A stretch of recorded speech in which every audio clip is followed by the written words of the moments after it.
خوفناک خواب امام ابن سیرین ہی خوفناک خوابوں کے حوالے سے تعبیر کرتے ہوئے بتاتے ہیں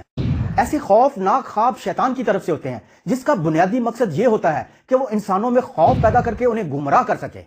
اور بعض اوقات یہ خواب شیطانی اثرات اور بدعمالیوں کا نتیجہ بھی ہو سکتے ہیں۔ سائنسی اور نفسیاتی اعتبار سے خوفناک خوابوں کی وجوہات پر سیگمنڈ فرائڈ کہتا ہے